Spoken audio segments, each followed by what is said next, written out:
2 days after 18-year-old Nolan Wells disappeared on Mississippi's remote Horn Island, search teams recovered his body from the water. For many people following the case, it seemed like a heartbreaking accident. Then the investigation took an unexpected turn. An independent autopsy did not classify Nolan's death as an accident or a homicide.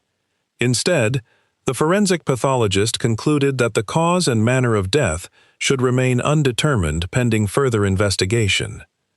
At the same time, questions began circulating about the final hours before Nolan disappeared. Why were his phone and keys in the possession of friends after he was last seen? What exactly happened after the group became separated?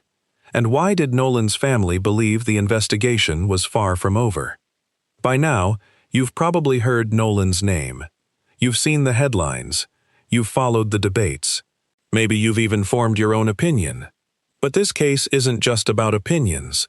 It's about separating verified evidence from speculation. Because despite weeks of investigation, forensic examinations and public scrutiny, the most important question still doesn't have a definitive answer. What really happened to Nolan Wells on Horn Island? To understand why this case has captured national attention, we have to begin with the young man at the center of it.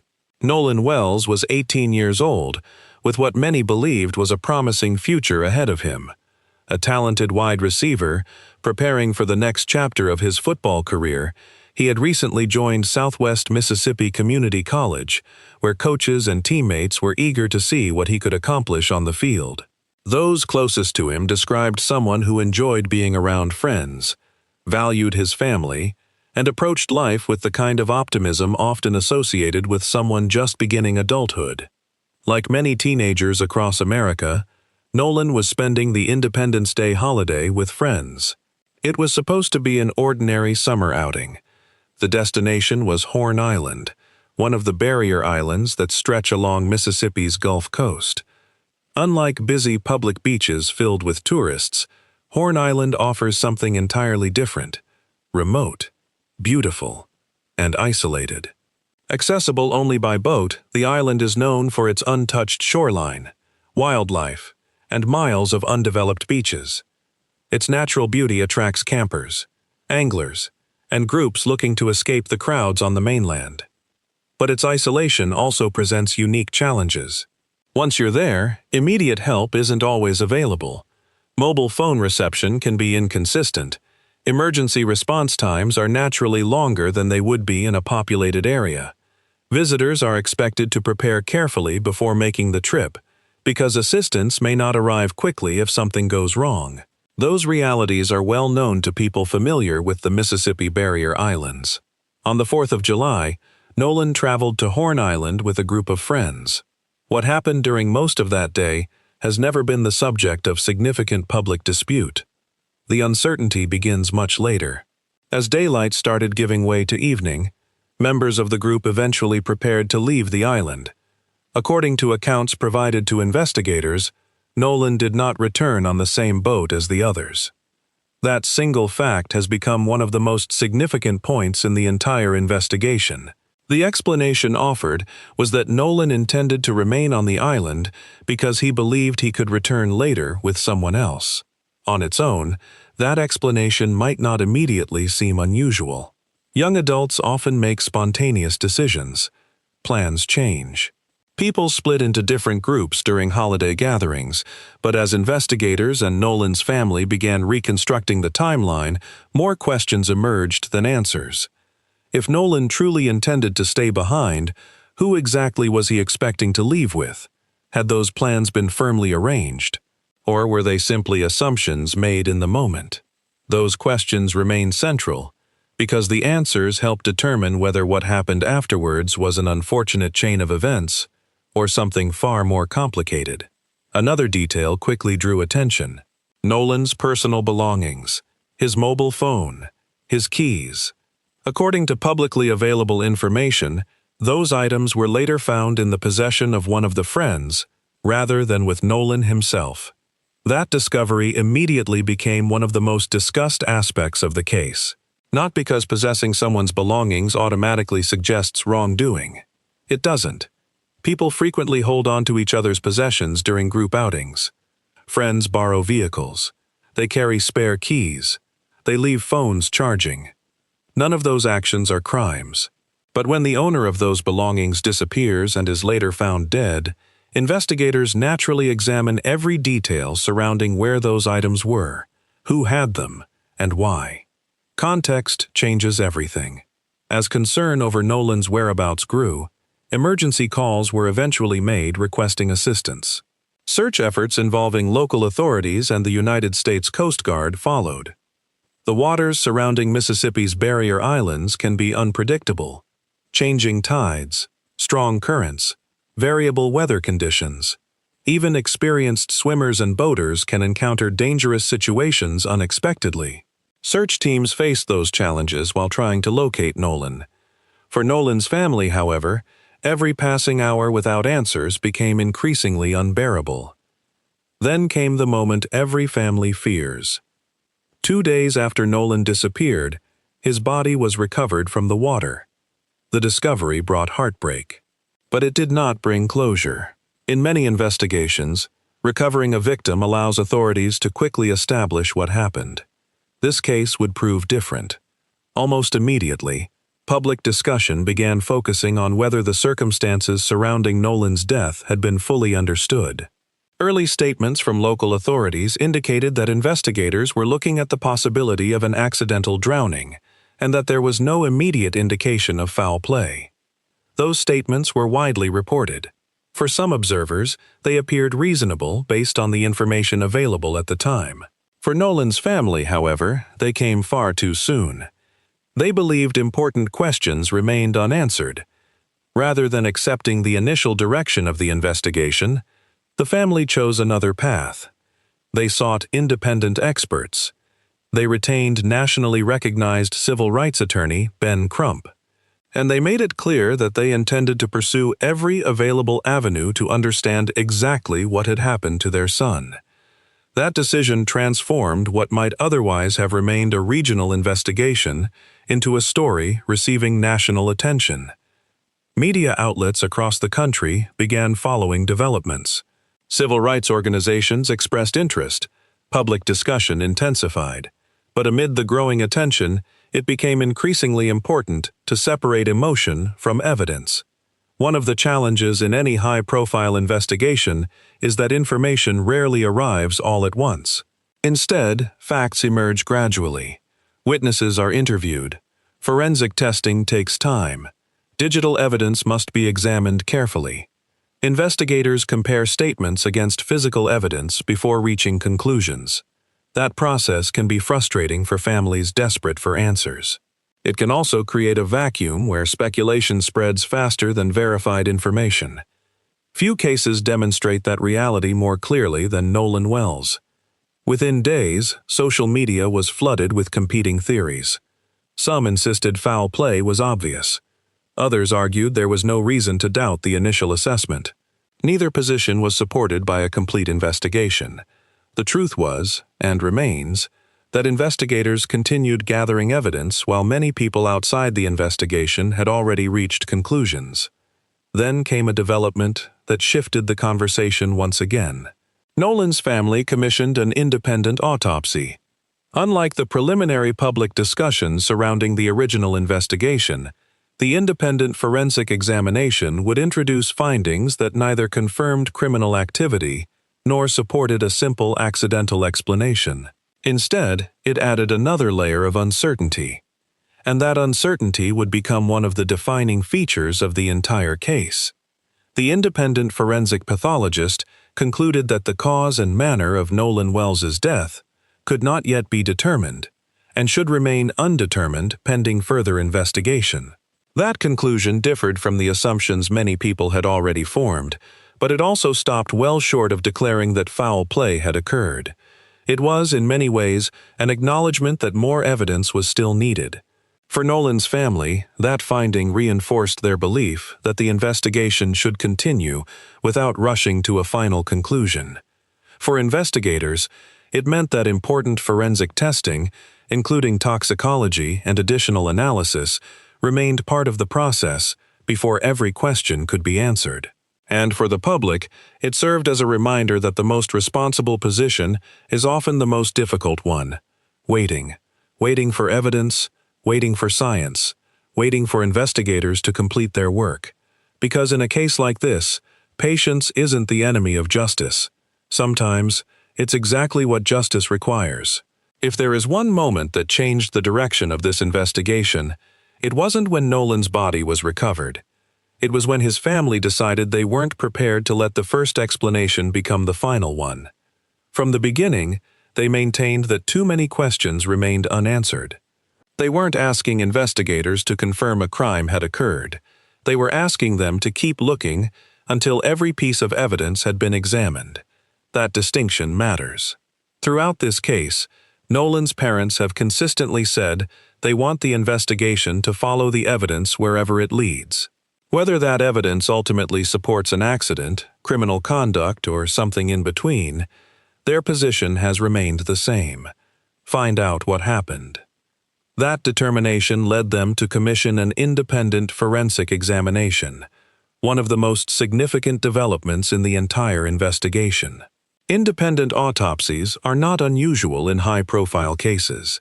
Families sometimes seek a second opinion when they believe additional expertise may provide greater clarity, or when they simply want reassurance that every possible avenue has been explored.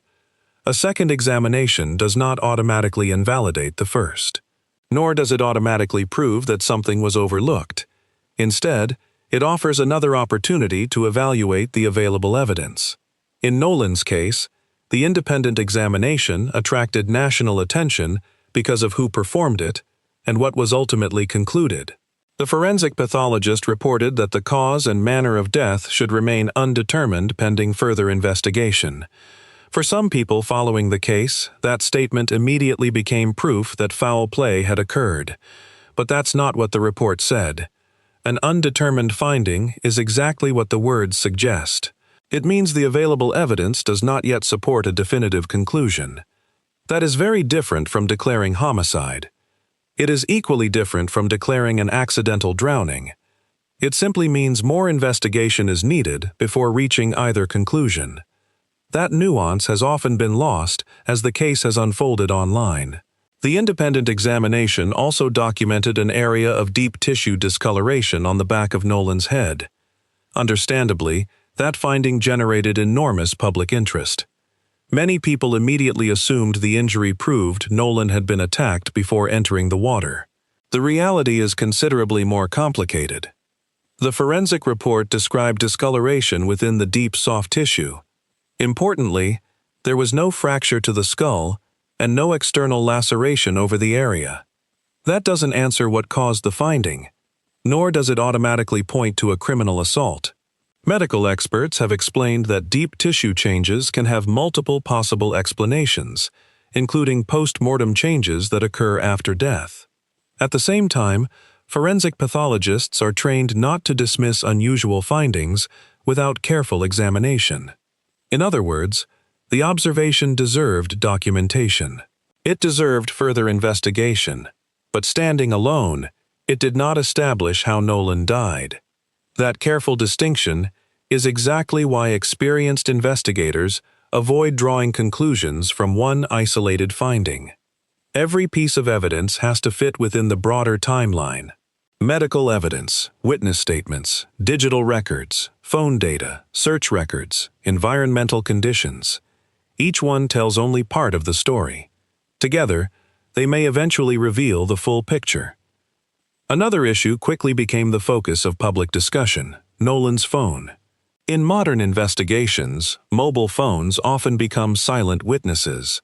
They record locations, messages, calls, photographs, videos, app activity.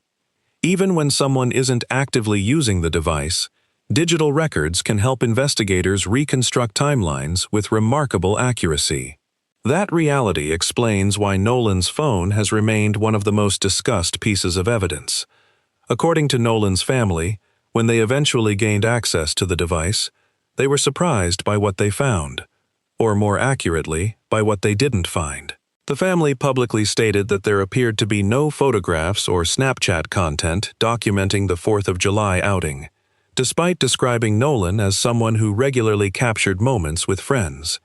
That observation understandably raised questions. Could something have been deleted? Or was there another explanation? At this stage, neither possibility can be treated as fact. Applications such as Snapchat are specifically designed so that much of their content disappears automatically. Messages expire. Images vanish. Stories are removed according to user settings. Without a professional forensic extraction, simply finding missing content does not prove deliberate deletion. That distinction is critical. Digital forensic specialists don't rely on appearances. They examine metadata, system logs, cloud synchronization, application records, device activity. Only then can they determine whether files were intentionally removed, automatically deleted by software, or never existed in recoverable form. For Nolan's investigation, those technical examinations carry enormous importance, because if investigators determine nothing improper occurred with the phone, one major area of speculation disappears. If, however, forensic analysis reveals evidence of intentional tampering, that would become an entirely different investigative question. Notice that those possibilities concern the phone itself. They do not automatically determine how Nolan died. That's another distinction often overlooked during public discussions. A person could die accidentally while someone else later interferes with evidence. Likewise, a suspicious death can occur without anyone ever touching a mobile phone. The two questions are legally separate. Investigators understand that. The public sometimes doesn't. As the investigation continued, another issue generated widespread debate: the timeline. Like nearly every major investigation, Nolan's case depends heavily on reconstructing exactly who was where, when they were there, and what happened during each stage of the day. Witness accounts form part of that process. But they are rarely the only source of information. Investigators compare statements against objective evidence: phone records, GPS information, boat movements, emergency call logs, physical evidence recovered during the investigation. When those sources align, confidence in the timeline increases. When they don't, investigators keep asking questions. One detail that has received significant attention involves what Nolan intended to do before the group departed Horn Island. Publicly discussed accounts suggest Nolan indicated he planned to return to the boat. Other accounts suggested he intended to remain behind. Those descriptions are not necessarily impossible to reconcile. Plans change. People make spontaneous decisions. Miscommunication happens, especially in large groups, especially during busy holiday gatherings. The challenge for investigators is determining exactly what happened after those conversations ended. Intentions alone don't establish events. Evidence does. That is why every witness interview becomes important. Not because investigators expect everyone to remember every detail perfectly. Human memory doesn't work that way. Instead, investigators compare multiple accounts to identify where they overlap and where they differ. Sometimes inconsistencies indicate deception. Sometimes they simply reflect how different people remember the same event. Determining which explanation applies requires evidence, not assumptions. While those investigative steps continued, another development elevated the case even further into the national spotlight. Attorney Ben Crump became one of the family's most visible advocates. Throughout his career, Crump has represented families involved in several nationally recognized civil rights cases. His involvement inevitably brought increased public attention. But beyond media coverage, his central message remained relatively straightforward. The investigation, he argued, should be complete, transparent, and guided by evidence rather than early assumptions. That position resonated with many supporters who believed the family deserved every available investigative resource. It also brought additional scrutiny to the actions of local authorities. As public attention intensified, federal authorities confirmed they were providing assistance. That announcement immediately sparked widespread speculation online. Some interpreted it as confirmation that federal investigators believed a crime had occurred. That was not what officials said. The FBI clarified that its involvement related primarily to threats made against individuals connected to the case. Importantly, local investigators remained the lead agency responsible for determining what happened to Nolan Wells. Federal assistance did not represent a takeover of the investigation. It represented cooperation. That distinction matters because public perception often moves much faster than official facts. One announcement becomes exaggerated. One rumor becomes accepted as truth. Within hours, social media can completely reshape how people understand an investigation. But investigations don't operate according to viral posts. They operate according to evidence. Perhaps the most significant procedural development came when officials confirmed that, once investigators completed their work, the case would be presented to a grand jury. Again, that announcement generated immediate reactions. Some interpreted it as proof that arrests were imminent. Others argued it meant prosecutors already believed criminal charges were justified. Neither interpretation was accurate. A grand jury exists to review evidence. Its purpose is to determine whether sufficient legal grounds exist for criminal charges. In some cases, indictments follow. In others, they do not. Presenting evidence to a grand jury is part of the legal process. It is not, by itself, evidence that investigators have concluded a crime occurred. That may sound like a technical distinction. In reality, it protects the integrity of the justice system. Every investigation deserves to follow the evidence, not public opinion, not political pressure, and certainly not internet speculation. As the weeks passed, one reality became increasingly clear. The investigation into Nolan Wells had evolved far beyond a local missing person case.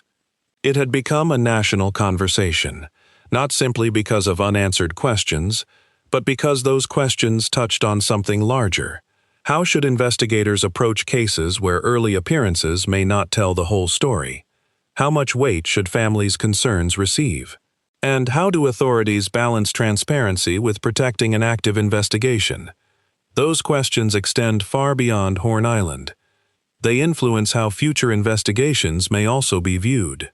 For Nolan's family, however, the broader debate has always been secondary. Their concern has remained deeply personal. Every press conference, every forensic report, every public statement, every new development, all of it brings them back to the same unanswered question. What happened during Nolan Wells' final moments? And until investigators can answer that question with evidence rather than assumptions, this story remains unfinished. For every investigation that captures national attention, there comes a point where the facts stop moving as quickly as the public conversation. That's exactly where the Nolan Wells case stands today. The initial search is over. The recovery has taken place. Witnesses have been interviewed. Independent experts have weighed in. Law enforcement continues gathering evidence. Yet despite everything that has happened over the past several weeks, the most important question still has no definitive answer. What happened to Nolan Wells? Sometimes, that can be frustrating for the public. We're used to stories with endings. An arrest, a confession, a trial, a verdict. Real investigations rarely unfold that neatly. Instead, they move slowly, methodically, and often without the dramatic developments people expect. That patience can be difficult, especially when emotions are running high. But patience is also what separates evidence from speculation. One reason this investigation continues to attract attention is because of the contrast between certainty and uncertainty. There are facts that have been firmly established. Nolan traveled to Horn Island on Independence Day with friends. He did not return with them. His body was recovered 2 days later. His family requested an independent autopsy. Federal authorities confirmed limited assistance, while local investigators remained the lead agency. Officials have indicated that, once the investigation is complete, the evidence will be presented to a grand jury through the normal legal process. Those are facts. Beyond them lies a much larger category. Questions. Questions that investigators, not social media, are responsible for answering. Exactly when did Nolan become separated from the group? What happened during the final period before anyone realized he was missing? Can digital evidence confirm or contradict witness statements? Will toxicology provide additional clarity? Can forensic testing establish a definitive cause and manner of death? These are questions that require evidence, not assumptions, not rumors, and certainly not conclusions reached before the investigation is complete. Perhaps one of the most important lessons from this case has nothing to do with criminal law. It has to do with how investigations are understood by the public. Over the last decade, true crime has become one of the fastest-growing genres in media. Millions of people follow investigations almost in real time. Court documents appear online within minutes. Press conferences are live-streamed. Social media users analyze photographs, compare timelines, and examine witness statements long before investigators have finished their work. Sometimes, those online communities notice details worth discussing. Other times, speculation grows so quickly that rumors begin to overshadow verified facts. The Nolan Wells investigation has experienced both. Within days of his disappearance, countless theories appeared online. Some suggested foul play was obvious. Others dismissed every concern raised by the family. Neither side possessed all the evidence. That's worth remembering. Investigators rarely release everything they know while an active investigation is underway. Doing so could compromise witness interviews, influence testimony, or jeopardize future legal proceedings. The absence of public information should never be mistaken for the absence of investigative work. In many ways, this case has become a reminder of how easily public perception can race ahead of reality. One social media post becomes a headline. One rumor becomes accepted as fact. One edited video reaches millions of people before investigators have even completed a single forensic report. That environment creates enormous challenges, not only for investigators, but also for families already struggling with unimaginable grief. Throughout this investigation, Nolan's parents have remained remarkably consistent. They have repeatedly said they are not asking anyone to be presumed guilty. They are asking for answers. That distinction deserves attention. Every family whose loved one dies under uncertain circumstances deserves a thorough investigation.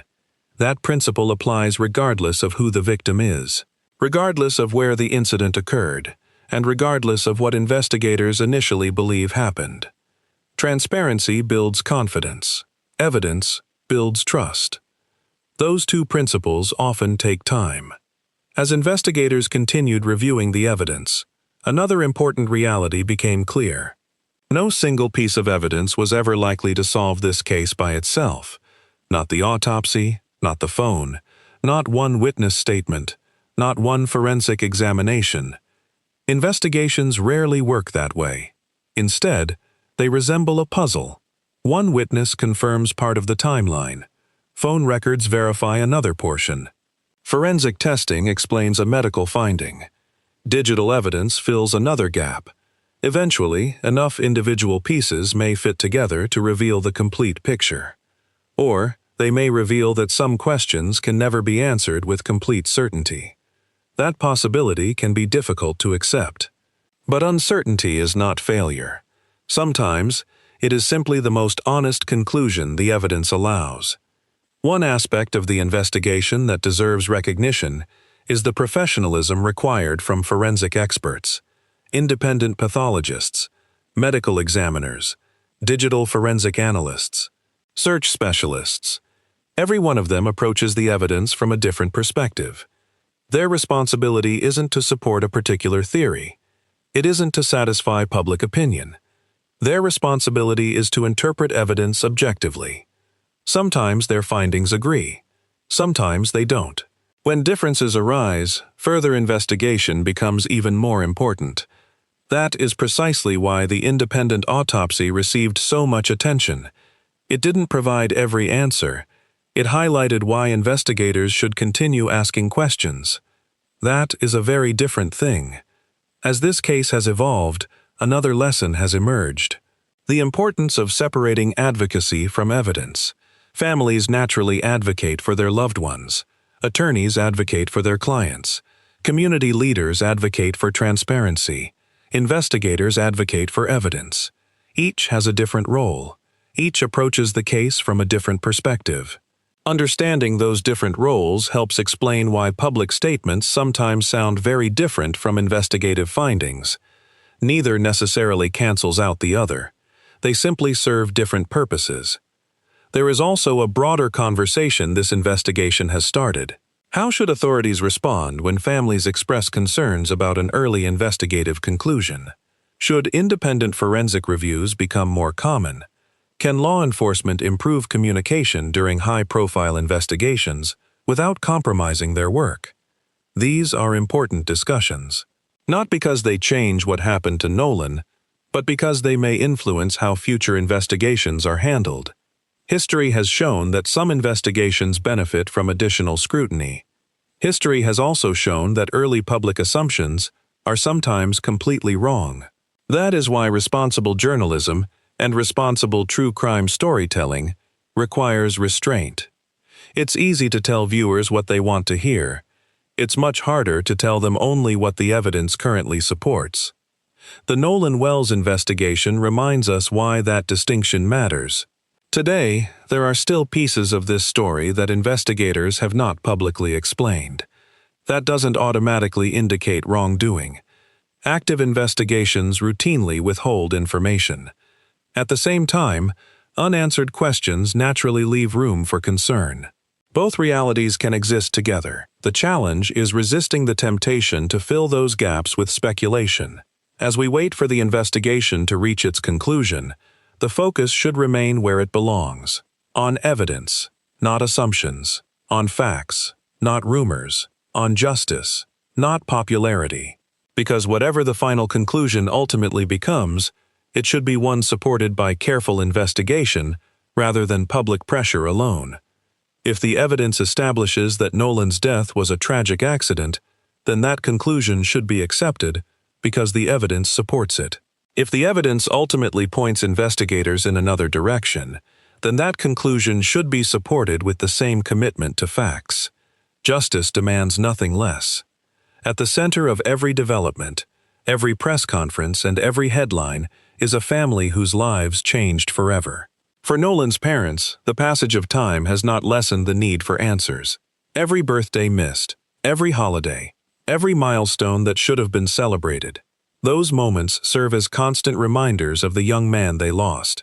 It's easy for the public to move on once another story captures the headlines. Families never do. For them, the investigation doesn't end when the cameras leave. It continues every single day. That is perhaps the most important perspective to remember. Behind every case file is a real person. Behind every forensic report is a family waiting for answers. And behind every headline is a life that can never be replaced. Whatever the investigation ultimately concludes, Nolan Wells deserves for every relevant fact to be examined carefully, professionally, and without prejudice. His family deserves clarity. The public deserves accurate information.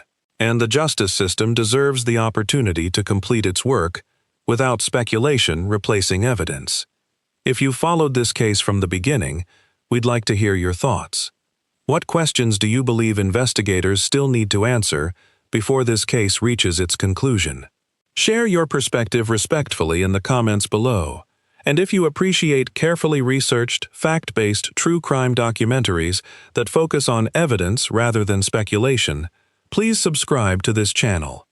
Your support helps us continue producing in-depth investigations and ensures you never miss future updates on cases like this.